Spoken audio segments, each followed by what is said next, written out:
Sur les ailes d'un aigle, lisons Ésaïe 40, 28, 31, ne le sais-tu donc pas? Et n'as-tu pas appris que l'Éternel est Dieu de toute éternité? C'est lui qui a créé les confins de la terre. Il ne se lasse pas, il ne s'épuise pas, et son intelligence ne peut être sondée. Il donne de la force à qui est là et il augmente la vigueur de celui qui est fatigué. Les jeunes gens se lassent et ils s'épuisent, et même de robustes gaillards tombent, mais ceux qui comptent sur l'Éternel renouvellent leur force, ils prennent leur envol comme de jeunes aigles, sans se lasser, ils courent, ils marchent en avant, et ne s'épuisent pas. Après avoir observé le vol d'un aigle, j'ai compris pourquoi Dieu utilisait cette image pour décrire notre relation avec lui.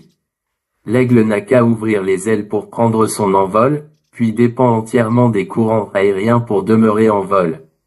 Contrairement à l'aigle, nous battons souvent des ailes pour être de meilleurs chrétiens.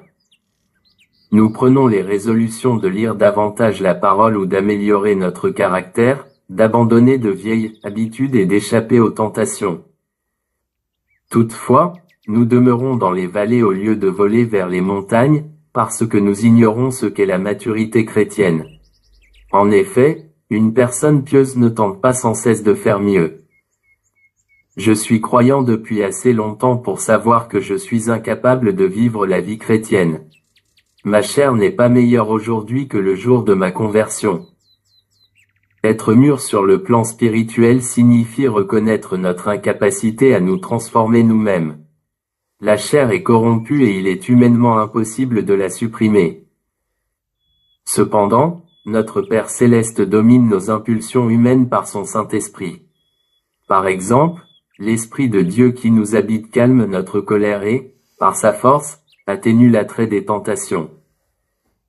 Alors que les autres se fatiguent à être bons, le croyant mûr s'appuie sur Dieu, puis il prend son envol comme l'aigle. V. 31. Ésaïe nous rappelle que même le jeune homme trébuche et se fatigue. Tous ceux qui tentent de se transformer en chrétiens modèles s'épuisent à force de battre des ailes. Dieu n'a pas créé le corps, l'esprit et le cerveau humain pour que nous volions en solo. Il désire plutôt que nous prenions notre envol par sa force.